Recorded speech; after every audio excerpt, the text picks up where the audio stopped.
Welcome বন্ধুরা। প্রাথমিক নিয়োগে ওএম মার্কশিট বা উত্তরপত্র সংক্রান্ত মামলায় সিবিআইয়ের কাছ থেকে অরিজিনাল সার্ভার বা হার্ড ডিস্কের তথ্য সেটা কিন্তু জানতে চেয়েছে কলকাতা হাইকোর্ট। কী রয়েছে আপডেট অবশ্যই জানতে ভিডিওটিকে প্রথম থেকে শেষ পর্যন্ত স্কিপ না করে দেখুন, দিলেই কিন্তু পুরো বিষয়টি আপনারা বুঝতে পারবেন।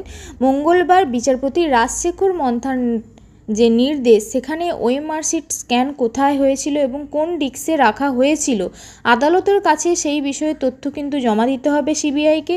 আগামী শুক্রবার কিন্তু এই তথ্য জমা দেবে কেন্দ্রীয় তদন্তকারী সংস্থা এবং ওই দিনেই কিন্তু ওএম মার্কশিট মামলার পরবর্তী শুনানি হতে চলেছে।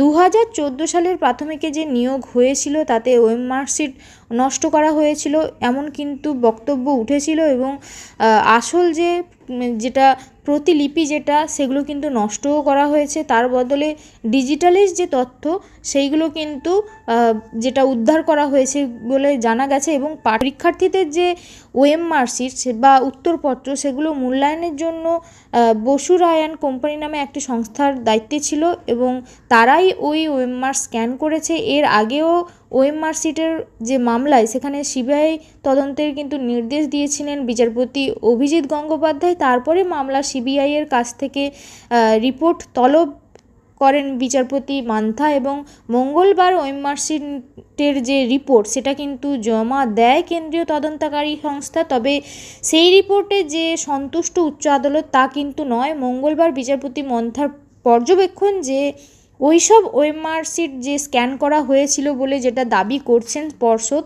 তো স্ক্যান করলে তার কপি কিন্তু অবশ্যই হার্ড ডিস্কে থাকবে। তো সিবিআইয়ের কাছ থেকে যে হার্ড ডিস্ক রয়েছে, যদি হার্ড ডিস্ক নষ্ট করা হয় তাহলে তখন কি হবে এবং তবে সেই বিষয়টিকেও কিন্তু তদন্তের মধ্যে আনতে হবে এমনটাই কিন্তু জানা যাচ্ছে। এবং একই সঙ্গে বিচারপতি এটাও বলেন যে হার্ড ডিস্ক যদি নষ্ট হয়েও থাকে, সার্ভারে যে অরিজিনাল ডেটা সেটা কিন্তু থাকা দরকার। কোর্টে সব তথ্যই কিন্তু জানাতে হবে সিবিআইকে এবং কেন্দ্রীয় যে তদন্তকারী সংস্থা তা দিতে যদি ব্যর্থ হয় তাহলে তদন্ত ভুল পথে চলছে, সেই বিষয়টি কিন্তু সবার প্রকাশ্যে আসবে এবং আনা দরকার, সেটাও কিন্তু জানিয়েছে।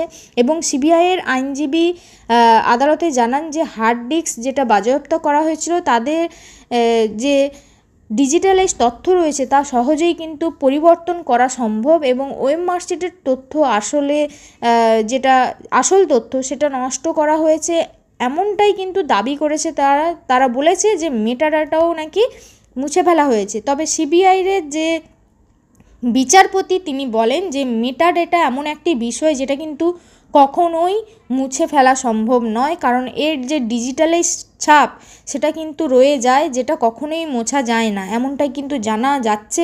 এবার দেখার যে মেটাডাটা যেটা রয়েছে সেটাকে উদ্ধার করা সম্ভব হয় কি না।